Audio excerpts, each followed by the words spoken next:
How's everybody doing today? Yeah? Hey, today I'm super excited. I get to wrap up our series we've been in called Pop the Question. Have you guys enjoyed the series? Hasn't it been good? I've loved it. So today, we're going to be talking about this thing called love. But I don't mean like just any love. I mean the romantic love. You know what I'm saying? Has anybody here, have you guys ever been in love? Anybody? Come on. Okay, one person. All right. We got another one? All right, we got another one. All right, so you want to hear a story about the time that I first fell in love? You want to hear the story? I'm going to tell you the story, all right? Listen. And my wife, she gave me permission. She was a little jealous, but she said, it's cool, you were young, it's okay. And I was very young. I was 6. 6 years old. Yes, I was in kindergarten. And I met this girl, and I don't remember her name, so I'm just going to call her this girl, so that I can tell you how serious it was. But I saw her, and the first day I saw her, I knew it. I'm in love.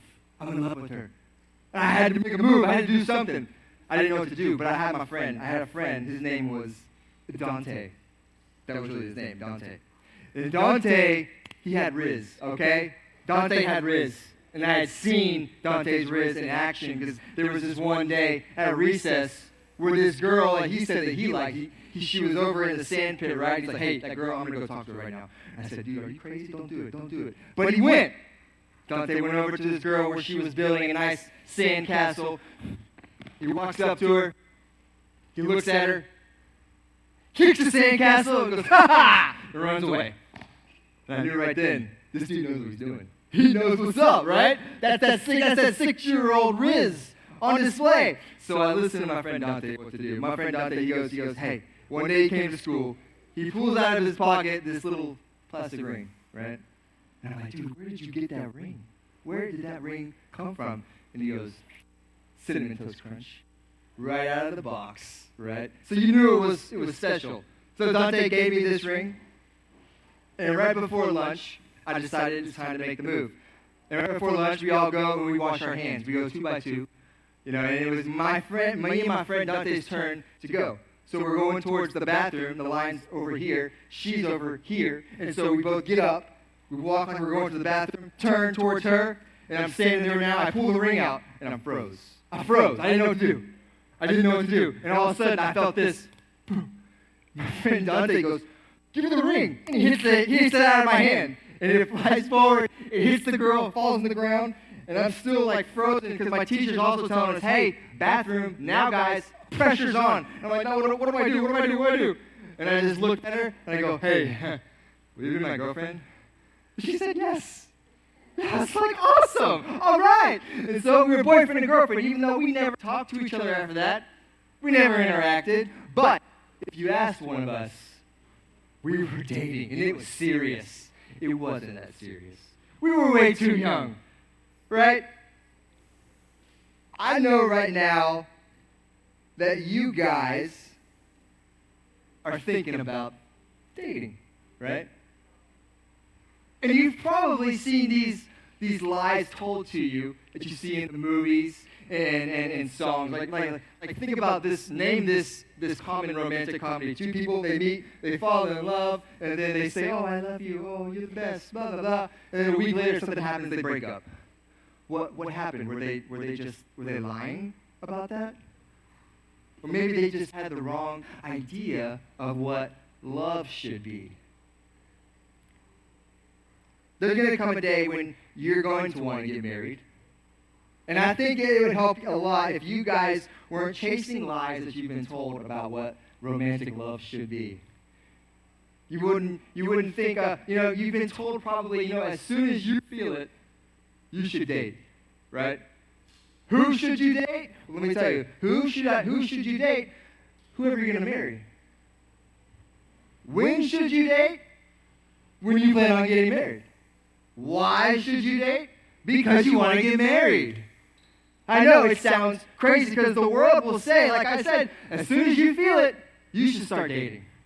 That's the most important thing. That's what you should focus on. But did you guys know the Bible, it doesn't say anything about dating multiple people. It doesn't say that anywhere. But the world says, yeah, you should. The world kind of changed it and twisted it and gave you guys this completely fake version of what love should be. I can tell you this much. Looking back and having my wife now, I wish I would have never dated anybody besides her. And it's something that I want you guys to really get today, because it's a big deal. Because I know you're being pressured from all your peers, like, yo, this girl likes you, this guy likes you guys should date, where in reality, that's not what God wants. God doesn't want to put that kind of pressure on you. But I think if you believe some of the lies that you have heard about dating, then you might feel like you need to start dating. And so today, I want to maybe go over and debunk some of those lies and give you guys the real truth of what love should be and what dating really is, okay? But before we go into it, what I want you to do is discuss right now. We've got a few questions to go up there and discuss what you think about love, all right? All right.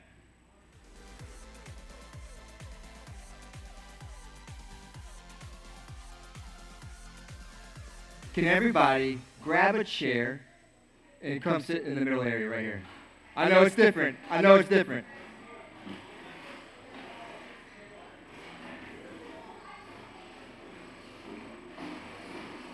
There we go.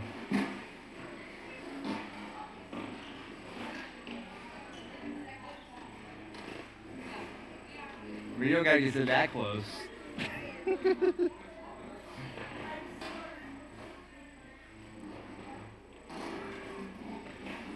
I like this. I like this. I like this. Because you're so close. You're so close. I love it. So, I said earlier, you guys have probably heard a lot of lies that have made you believe that, like, you gotta date now. You gotta start dating as soon as you feel it, right? And one of those lies that you probably heard was this. Tell me if you've heard this. It was love at first sight. I knew it as soon as I saw them. That's made like a real thing by people, right? The world will tell you, you just know the moment that you see them. Well, I hate to break it to you fellas. Love is not, pretty girl, I want to date her now, I love her. No. And ladies, it's not, oh my gosh, that guy, he's so cute. I'm going to date him right now. You've never interacted with them. How do you know you want to date them? How does that make sense, right? Seeing someone doesn't mean automatically I'm in love with them. That's crazy talk. Infatuation happens instantly, though, right? Attraction happens instantly, but that's not what real love is. Love's not instant like that. Think of like a great athlete like Steph Curry. You think he picked up a basketball on a Monday, and by that Tuesday he was an NBA All-Star. No, he had to work at it. He had to get better and grow and hone his skills. Think about when you learned to ride a bike. You didn't just hop on the bike and then just went. You got it. My son right now, he just learned to ride a bike, but the first time when he went out there, I gave him a little nudge when he hopped on, right? And he's going, he's pedaling, but then he stopped pedaling, and the bike stopped. And so my son looks back at me, like, Dad, what happened? I go, well, bud, you gotta move your feet to make the bike go. You gotta put in a little work to make your bike move. Real things, great things, things we love, they don't just happen instantly. Here's the truth. Real love grows. Everybody say that. Say, real love grows. It takes time to develop and to get stronger, and because of that, that means that real love is patient. 1 Corinthians 13, verse 4, the first three words, love is patient. We are willing to wait for that love to develop. Anybody here love ice cream? You love ice cream, right? Right? Did you guys know before it's ice cream, it's this big bucket of liquid? It's like milk and eggs and sugar and stuff, all just, you mix it together, right? I'm pretty positive if you saw that bucket, you wouldn't want to just throw it back. You got to put it in the machine and churn it. You got to churn the ice cream so it gets stronger and thicker. You got to churn love. Love is churned. Love is built. It gets stronger. You have to build that relationship with that person and talk to them and to continue to build it. Like if my wife and I decided today, you know what, we're not going to talk anymore. We're just going to gaze into each other's eyes all day, every day. We wake up in the morning, dinner time. That would get really boring really quick, right? That would be terrible. Basing love on just seeing somebody, that's not a love that's going to last. Like, take the Israelites in the book of Exodus, for example. You guys know the story. Well, what does God use Moses to do? Lead them out. And what do they see Moses do because God gives him the power to do? Parts the Red Sea. Like, check, this is what they see. I want to give you guys a visual. Play that video for me.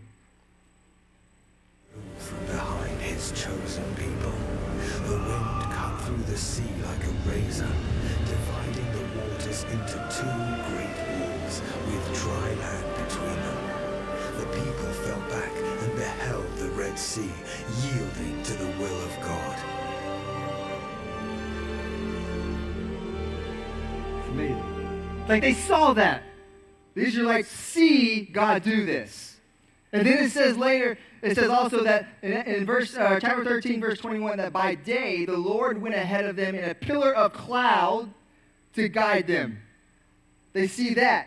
And then by night, a pillar of fire to give them light. They see that.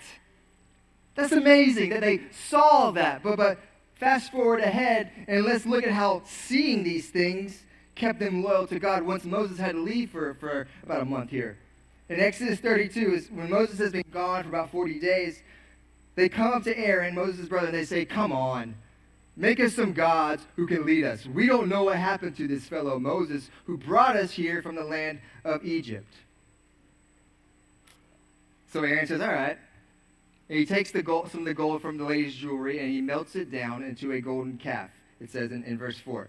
And then when he makes this golden calf, they are so excited and they exclaimed, "Oh, Israel, these are the gods who brought you out of the land of Egypt."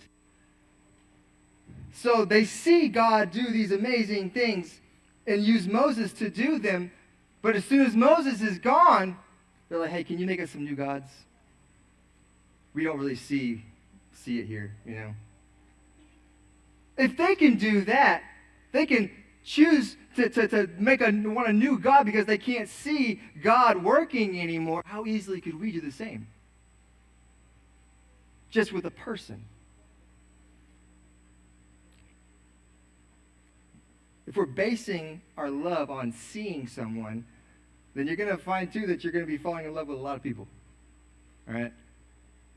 But if you let love grow, you'll understand what love really is, and you'll know how to pick the one you want to marry. You'll know whether you should date and all that stuff. In the next slide, you probably heard, tell me if you heard this. You have to find your one perfect match. You got to find your soulmate. You got to find the one that God created to make you whole. And if you don't, you're going to be totally happy and you're going to totally unhappy and feel incomplete. I hate this one, by the way. This is one I bought into when I was younger a little bit. I thought like that was a real thing. It's not, guys. There's no such thing as the right one. It's not a real thing. Can I get 2 volunteers? I need a guy and a girl. I saw your hand first. Miss Lena, let's do it. All right. Come up here real quick. Puzzle or Legos? Oh, okay. You got Legos. All right. So, actually, hey guys, scoot back just a little bit right here so they can go right there. You guys got to use the stage here. Go ahead and come stand right down here. And I want you guys to watch. I'm going to give them a timer of about 20 seconds. Okay? And you don't got to finish the puzzle. You don't got to, there's not a certain amount you got to put together. But I want you to try to put together as many pieces as you can and just build as many Legos as you can. All right? You ready? Hold on. Who do you guys think's going to win? Who's going to win this? Yeah. All right, ready? And go. Just put them together. Just try to piece it. Hurry. Oh, no. You got 10 seconds.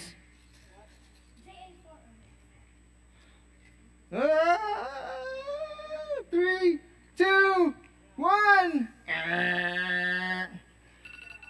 All right, how many pieces did you get together? kind of 2 and 2. All right. So we got like 2 and 2 together. How many pieces did you get on those Legos together? 1, 2. Way more, right? So you won that one. Because, see guys, love's not like that. Love is not like a puzzle where you got to find that one perfect piece of puzzles to go together, right? It's more like Legos. It's like Legos where as long as they're shaped the right way, they can fit. Does that make sense? Kind of? You guys awake today, right? Yeah? All right.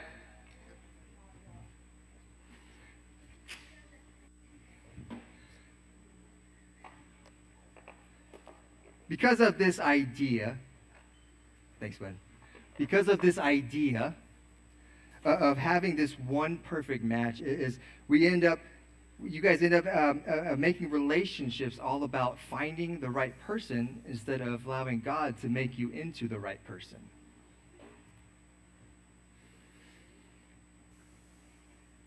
And what ends up happening is we don't have the wisdom to choose the right one.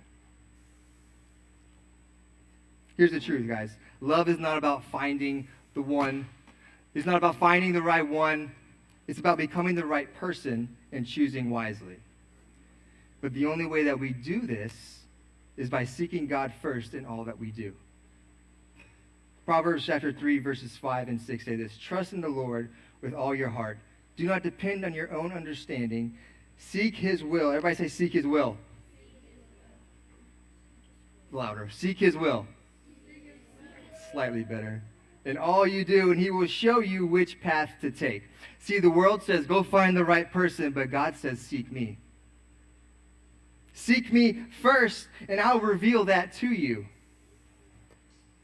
He says, no, don't find the person who you think is best for you. Seek me so I can make you into the best you. We can't buy into this lie that if we don't find this one person, then our life will be incomplete. Because let me tell you guys something, that Jesus, because of Jesus, your life has already been made complete. Because of Jesus, he can show us the right way, the right person to pick. He can show us all of these things. And he says that if you just seek me, then you will be wise enough to know what love really is. Love's not seeing someone and then feeling it instantly. It isn't finding the one who's always going to make you happy.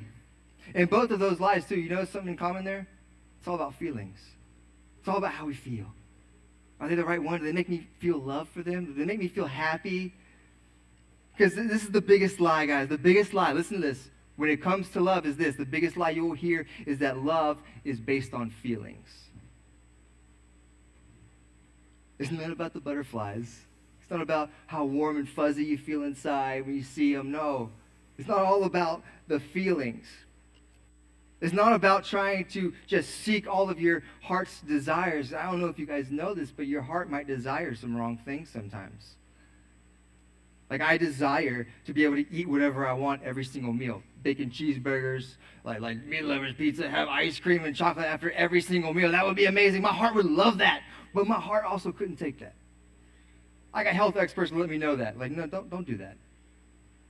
Our heart isn't always right. I dated this girl in high school. Yeah, I know. I already started terribly, right? High school, what are you doing?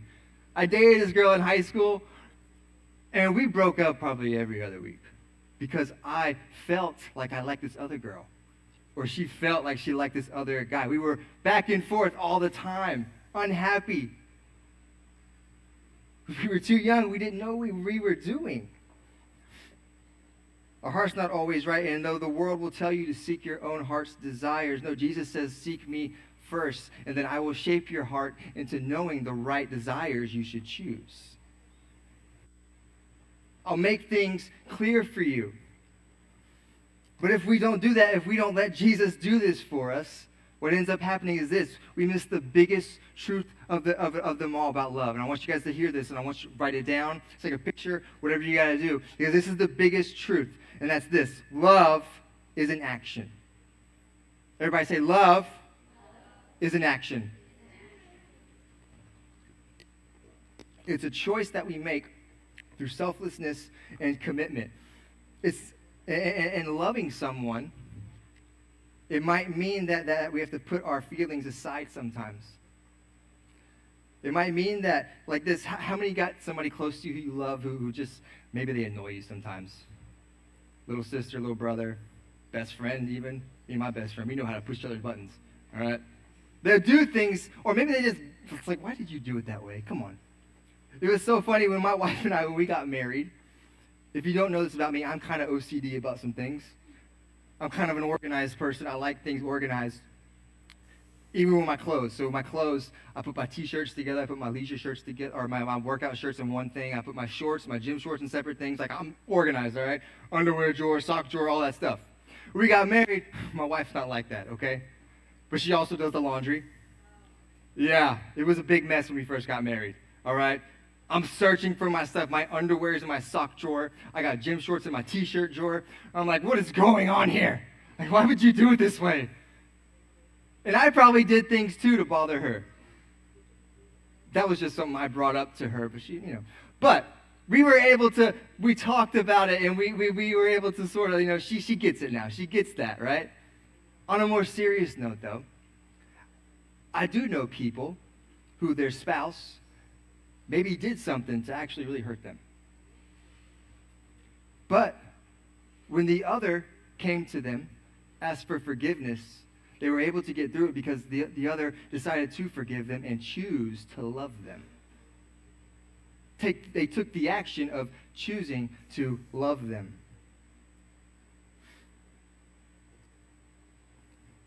See, guys, a great relationship is not instant. It's not like this perfect match between two people. No, a good relationship, it's built between two people who are committed to each other, and they have a love that is centered on Jesus. So if you decide you think you should date now, is your love just centered on Jesus? Is Jesus the one who's driving your relationship? If he's not, that might be something to think about. Because you're going to get pressured into dating, and you want to know if it's right. Should you be dating this person? I think Peter puts it best, though, when it comes to choosing love, what it means. 1 Peter 4, verse 8, above all, love each other deeply, because love covers over a multitude of sins. See, guys, your feelings, they can change, especially now, okay? You can't have control over those things, but what you can have control over is your actions.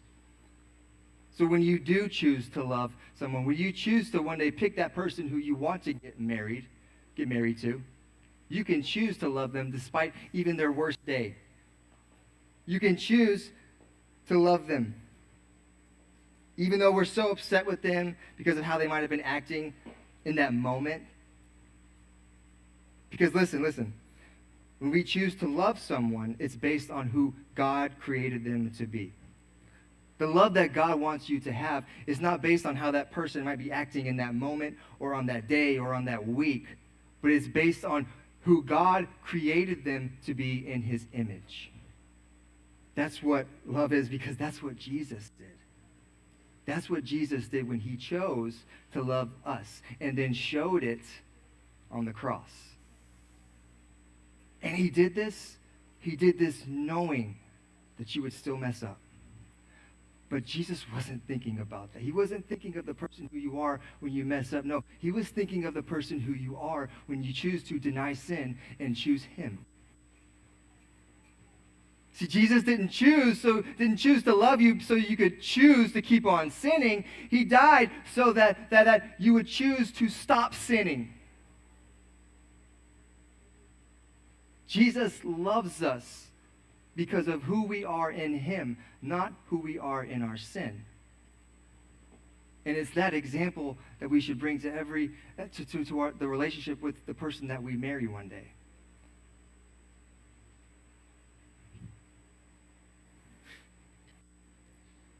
If Jesus can choose to love us, despite the things that we have done or the things we might do in the future, surely we can do the same, right? Listen, guys, if you could take one thing away from today, it's these truths. And I think with these truths, it'll know whether you should be dating right now or whether you should just wait till you pick the one person you want to marry. And it's this. We don't go off of love being this thing we see at first sight, right? There's no such thing. No, love isn't instant. Love is grown.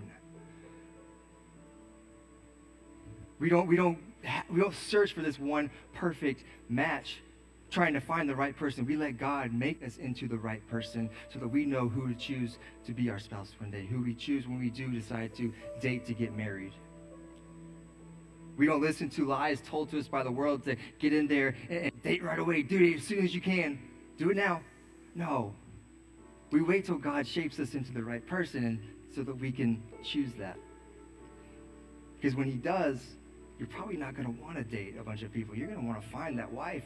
You're going to want to find a husband. We have to let God shape us, inform us, and know that these lies that we heard about love they're lies, and know the real truth. And know the ultimate example of who we look to, of what our love should look like, and that is Jesus.